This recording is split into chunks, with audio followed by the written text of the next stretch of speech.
데살로니가 후서의 말씀입니다.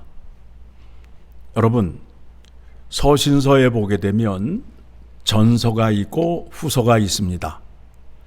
왜 전서와 후서로 나누어졌을까요?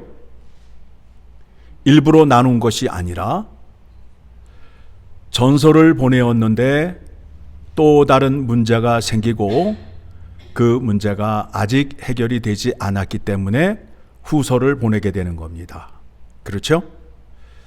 그래서 편지를 보낼 때에 1절의 말씀을 보게 되니까 보내는 자가 누구인지를 소개하고 있습니다. 그러면서 2절의 말씀을 보게 되니까 하나님 아버지와 주 예수 그리스도로부터 은혜와 평강이 너희에게 있을지어다. 자, 그러면 여기서 생각하셔야 될 게 뭐냐면 은혜와 평강의 복이 무엇인지를 생각하셔야 돼요.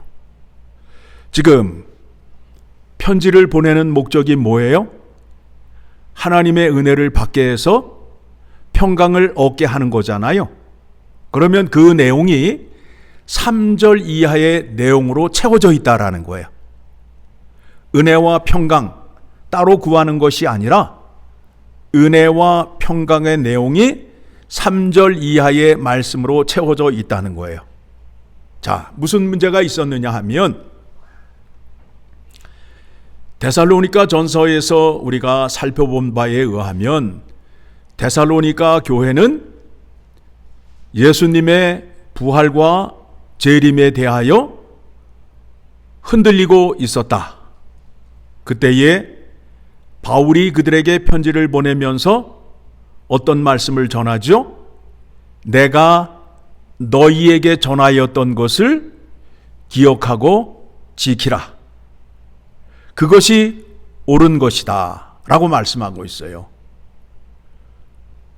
그 교인들이 무언가에 홀려가지고 새로운 것이 있다고 해서 마음을 빼앗김으로 인하여 이단에게 넘어가게 되었던 것이었습니다. 다른 방도가 없어요. 하나님의 진리의 말씀을 붙잡는 것이 바른 믿음이요 올바른 믿음이라는 겁니다. 그렇다면 후서에서는 무슨 말씀을 전하려 하는가? 예수님의 재림과 부활에 대한 흔들림이 있었는데 이번에는 이단의 유혹과 핍박이 있습니다. 우리말로 넘어진 데 덮친 격이라고 그러죠. 엎친 데 덮친 격이라고 그러잖아요. 문제가 생겼는데 문제가 해결이 돼야 되는데 그 문제 위에 또 하나의 문제가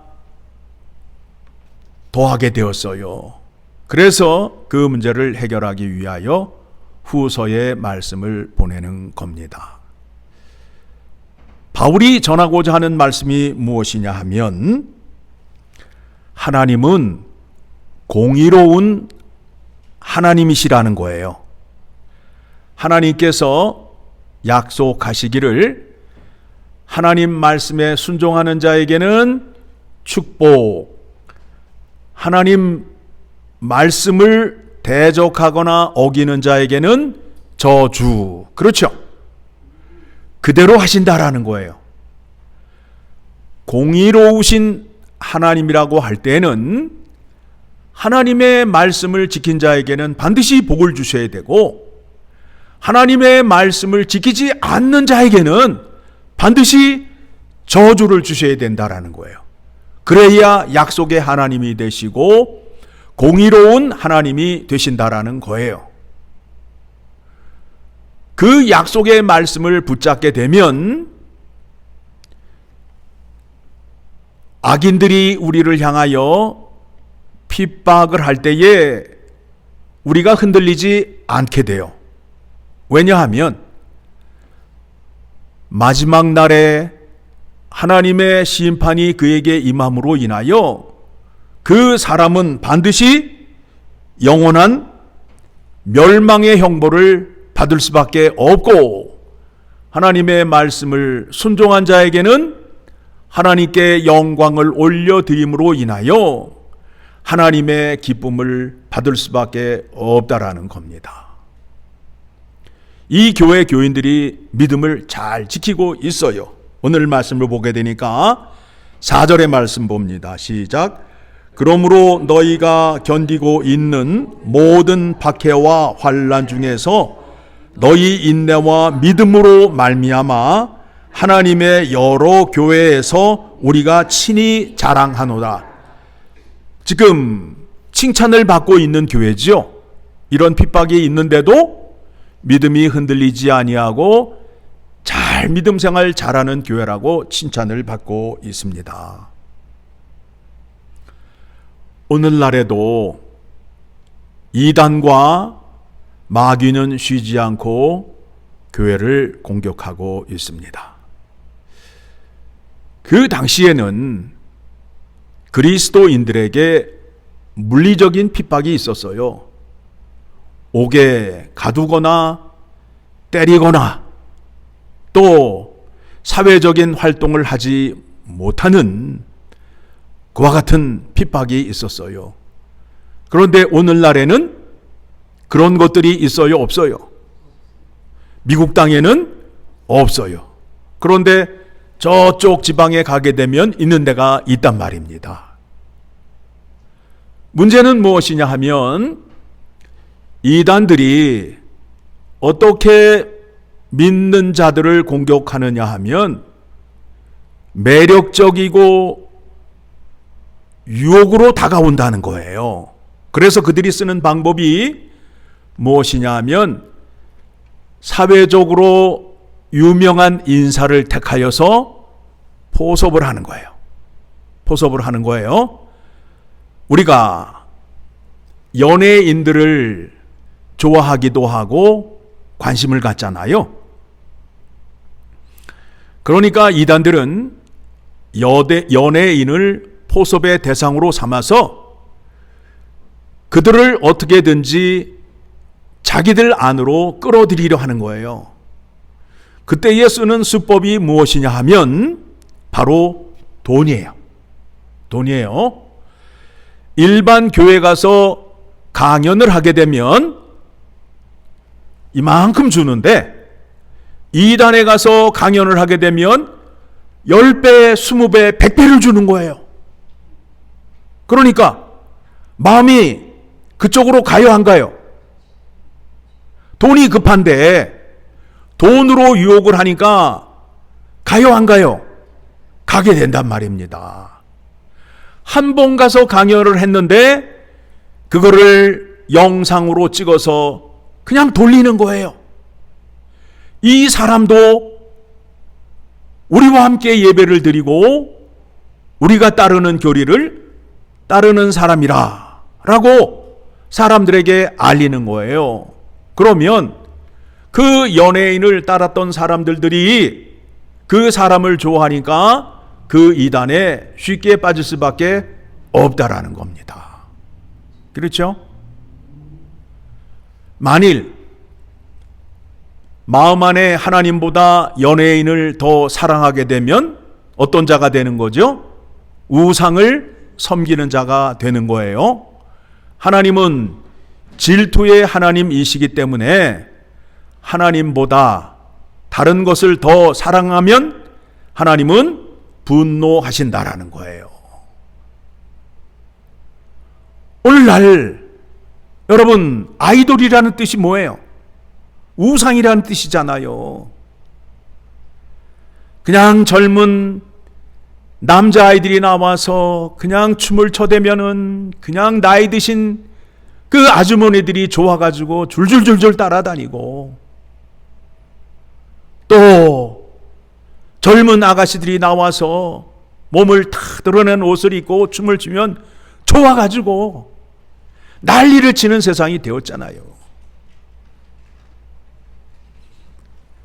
이단은 그거를 놓치지 않고 이용을 하는 거예요. 이용을 하는 거예요.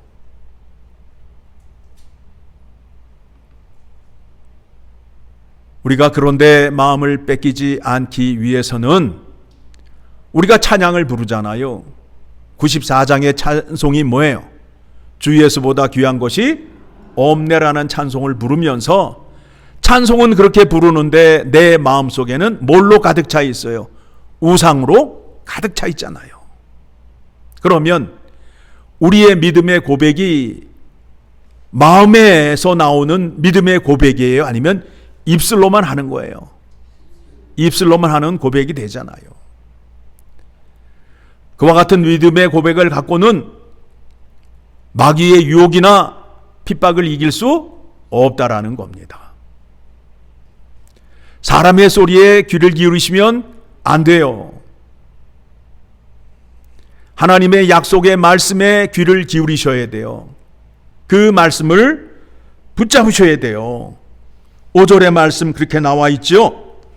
이는 하나님의 공의로운 심판의 표요 너희로 하여금 하나님의 나라에 합당한 자로 여김을 받게 하려 함이니 그 나라를 위하여 너희가 또한 고난을 받느니라.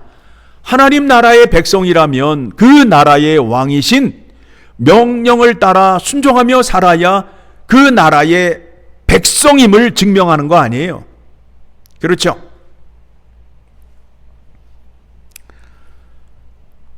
자, 하나님께서 공의로운 하나님이 되셔서 너희에게 환난을 주는 자에게는 환난으로 갚으시겠다라고 말씀하고 있어요.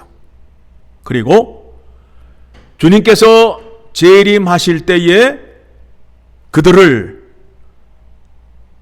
영원한 멸망의 형벌 속에 집어넣겠다라고 말씀하고 있어요. 자, 8절입니다. 하나님을 모르는 자들과 우리 주 예수의 복음에 순종하지 않는 자들에게 형벌을 내리시니 이런 자들은 주의 얼굴과 그의 힘의 영광을 떠나 영원한 멸망의 형벌을 받으리로다 라고 말씀하고 있어요. 자, 이 말씀을 우리가 아는 말씀으로 생각을 해 보겠습니다. 자, 예수 그리스도를 믿게 되면 영생을 얻게 되지요. 그런데 예수 그리스도를 믿지 않는 자들에게는 어떤 형벌이 있을까요? 자, 요한복음 3장 38절을 가게 되면, 요한복음 3장 38절을 가게 되면, 자, 36절입니다. 요한복음 3장 36절. 자, 같이 보겠습니다. 아들을 믿는 자에게는 영생이 있고 아들에게 순종하지 아니하는 자는 영생을 보지 못하고 도리어 하나님의 진노가 그 위에 머물러 있느니라. 하나님의 진노가 그 위에 머물러 있대요. 여러분, 비가 올 때가 되면 이 하늘 위에, 내 머리 위에 먹구름으로 가득 차 있잖아요. 그러면 반드시 뭐가 내린다? 비가 내리듯이 예수 그리스도의 이름으로 구원받지 못한 자들에게는 하나님의 진노가 그 위에 머물러 있음으로 인하여 그들은 반드시 형벌을 받게 된다라는 겁니다. 그러면 여러분들 생각에 그 형벌이 예수님이 오실 때에 그와 같은 형벌이 내리겠지라고 생각하는데, 현재 지금도 하나님의 진노의 심판 가운데에서 그들이 고생하고 있음을 성경이 말하고 있어요. 그 말씀은 어디에 나오느냐 하면 로마서 1장 28절에 나옵니다. 자, 가봅니다.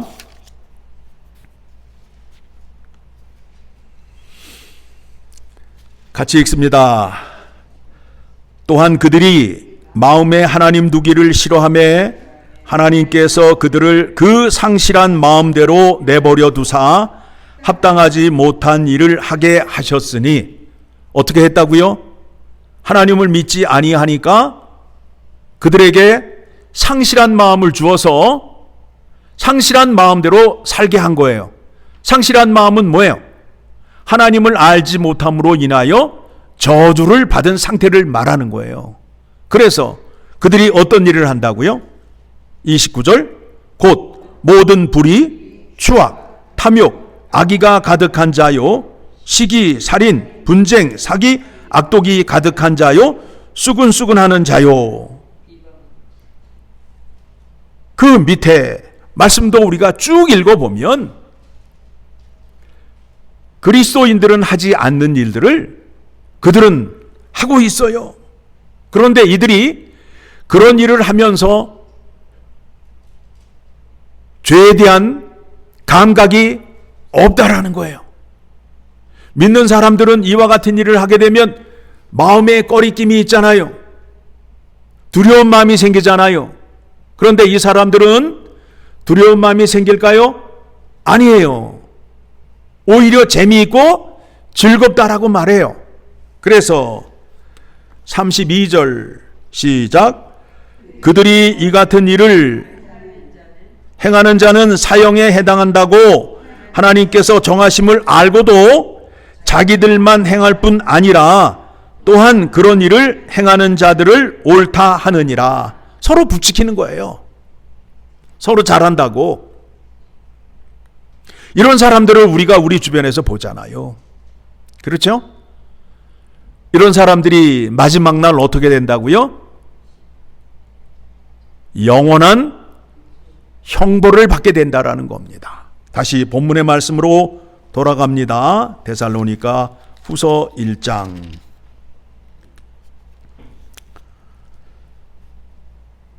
8절 말씀입니다. 하나님을 모르는 자들과 우리 주 예수의 복음에 순종하지 않는 자들에게 형벌을 내리시니 이런 자들은 주의 얼굴과 그의 힘의 영광을 떠나 영원한 멸망의 형벌을 받으리로다. 이렇게 누가 약속하셨다고요? 하나님께서 약속하셨잖아요. 여러분이 하나님을 믿으십니까? 하나님의 약속의 말씀을 믿으십니까? 그러면 이 일은 반드시 일어난다는 거예요. 이루어진다라는 거예요. 그래서 우리는 악인들이 우리를 향하여 돌을 던져도 우리는 좌절하지 않아요. 하나님의 약속의 말씀을 믿기 때문에. 그러면 믿는 자들은 어떤 상을 받게 될까요? 10절입니다. 그날에 그가 강림하사 그의 성도들에게서 영광을 받으시고 모든 믿는 자들에게서 놀랍게 여김을 얻으시리니 이는 우리의 증거가 너희에게 믿어졌음이라. 우리가 끝까지 이기고 견디는 믿음을 갖게 되면 누가 놀라신다고요? 예수님께서 놀라신다는 거예요. 여러분, 스데반이 돌에 맞아 죽잖아요. 예수 그리스도의 십자가의 영광의 복음을 전했잖아요. 너희가 메시아이시며 하나님의 아들이신 예수 그리스도를 죽였다. 그가 메시아다. 라고 유대인 앞에서 설교를 했어요. 그 설교를 들은 유대인들이 분이 나서 돌로 스데반을 쳐 죽였어요. 그때에 예수님께서 자리에 앉아 계신 게 아니라 일어서셔서 스데반을 바라보았어요. 주님께서 놀라신 거예요. 확인해 드릴까요? 예, 확인해 보도록 하겠습니다. 사도행전으로 갑니다. 사도행전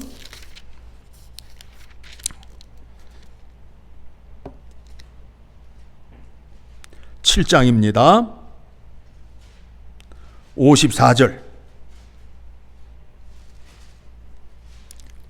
스데반이 설교를 합니다. 그들이 이 말을 듣고 마음에 찔려 그들을 향하여 이를 갈거늘 스데반이 성령 충만하여 하늘을 우러러 주목하여 하나님의 영광과 및 예수께서 우편에 서신 것을 보고 말하되 보라 하늘이 열리고 인자가 하나님 우편에 서신 것을 보노라 한데 주님께서 깜짝 놀라셔서 서 계시는 거예요. 여러분들이 끝까지 믿음을 지키고 승리하게 되면 주님께서 여러분을 볼 때에 놀라신다는 거예요. 그러면 어떡하시겠어요? 여러분에게 칭찬해 주시며 상을 줄 거 아니에요. 누구에게 받는 상이 제일 좋아요? 우리 주님께 받는 상이 제일 좋지요. 그렇죠?